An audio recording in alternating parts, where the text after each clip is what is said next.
ایک منٹ پہلے چنیوٹی صاحب نے انہوں نے پہلے کا کہا ہوا ہے. جی جناب اسپیکر بہت بہت شکریہ. میں حافظ صاحب کو زبردست طریقے سے مبارک پیش کرتا ہوں. یقیناً جو رانا مشہود صاحب نے آواز اٹھائی کہ نور الحق قادری صاحب نے اشارہ کیا، بتایا کہ 4-5 ممبران تھے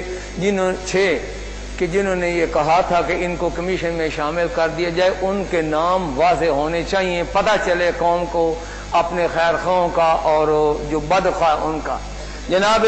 میں اس کی مذمت بھی کرتا ہوں. جناب اسپیکر، اس موقع پر یہ جو ایک کرونا وائرس کی طرح یہ قومی اقلیتی کمیشن کا ایک طوفان اٹھا اور اس میں ایک کسی سوچی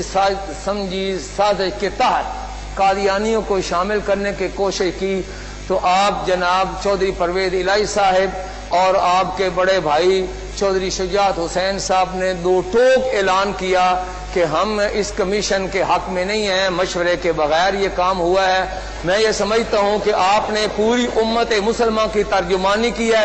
اس پر میں آپ کو خراج تحسین پیش کرتا ہوں. اور جناب اسپیکر، اس سے پہلے بھی 1998 میں جب میرے والد ماجد مولانا منظور احمد چنیوٹی رحمۃ اللہ علیہ نے ربوہ نام کی تبدیلی کی قرارداد پیش کی تھی، 30 سال اس پر لگے، مگر بڑی جد و جہد ہوئی، بڑی رکاوٹیں ہوئی، مجھے معلوم ہے، مگر ان سب رکاوٹوں کو آپ نے پرکاہ کی حیثیت دیتے ہوئے آپ نے اس قرارداد کو پیش کرنے کی یہاں منظوری دی. الحمدللہ وہ قرارداد منظور ہوئی اور اس وقت سردار حسن اختر موکل وہ ڈپٹی اسپیکر صاحب تھے، شاید چیئر وہ کر رہے تھے، تو وہ بالاتفاق وہ قرارداد منظور ہوئی. میں اس زمانے کے آپ جو سپیکر ہیں، اس وقت بھی سپیکر تھے، آج بھی الحمدللہ سپیکر ہیں، اس وقت کے تمام ممبران وزراء جنہوں نے اس قرارداد کی تائید کی، میں ان کو خراج تحسین پیش کرتا ہوں. اور جناب سپیکر، میں یہ کہنا چاہتا ہوں کہ 1974 میں جب قومی اسمبلی میں یہ فیصلہ ہوا تو قادیانی تو آج تک اس 1974 والی قرارداد کو تسلیم نہیں کرتے، لیکن میں یہ سمجھتا ہوں کہ اس زمانے میں حضرت مولانا مفتی محمود صاحب رحمۃ اللہ علیہ، شاہ احمد نورانی رحمۃ اللہ تعالی علیہ، پروفیسر محمد عبد الغفور صاحب اور آپ کے بزرگوار چودھری ظہور الہی صاحب، اور اس قسم کے قداور شخصیتیں تھیں جنہوں نے 12 دن باقاعدہ قادیانیوں کے سربراہ مرزا ایک منٹ آ رہے ایک منٹ آ رہے انہوں نے آخر تے آنے گئے، انہوں نے جیسے 12 دن ان کو قادیانیوں کو دیے تھے، مگر قادیانی اپنے آپ کو مسلمان تسلیم ثابت نہ کر سکے. اس وقت وزیر اعظم جناب ذوالفقار علی بھٹو، اللہ پاک ان کی بخشش فرمائے، انہوں نے ہمت اور جرت کا کام لیا اور ان کے کفر کی قرارداد جو ہے پاس کروائی. میرے والد ماجد مولانا چنیوٹی فرمایا کرتے تھے کہ بھٹو صاحب سے مجھے 100 اختلاف تھے، لیکن انہوں نے یہ جو کام کیا ہے میں یہ سمجھتا ہوں کہ یہ ان کی بخشش کے لیے کافی ہوگا. جناب سپیکر، 1998 میں آپ نے جو کام کیا تھا، میرا دل گواہی دیتا ہے کہ آپ اور آپ کی ساری اس زمانے کی کابینہ سارے لوگوں کو اللہ تعالیٰ انشاءاللہ اس کے بدلے جو ہے اللہ پاک جنت عطا فرمائے گا اور یہ ہماری بخشش کا ذریعہ ہوگا. لیکن جناب سپیکر، میں یہ کہنا چاہتا ہوں کہ یہ بات سمجھ میں نہیں آتی کہ ہر 3-4 مہینے کے بعد کوئی ہمدرد کھڑا ہوتا ہے قادیانیوں کا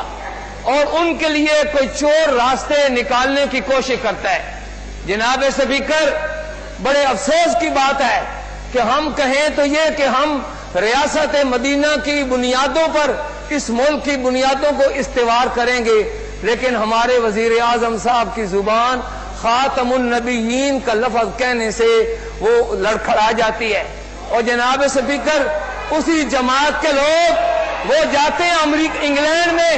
اور انگلینڈ سے جا کر قادیانیوں سے ووٹ مانگتے ہیں، اور جناب سپیکر اس کے بعد یہ لوگ جاتے ہیں ان قادیانیوں سے جا کر یہ امداد لیتے ہیں. جناب سپیکر، بات یہ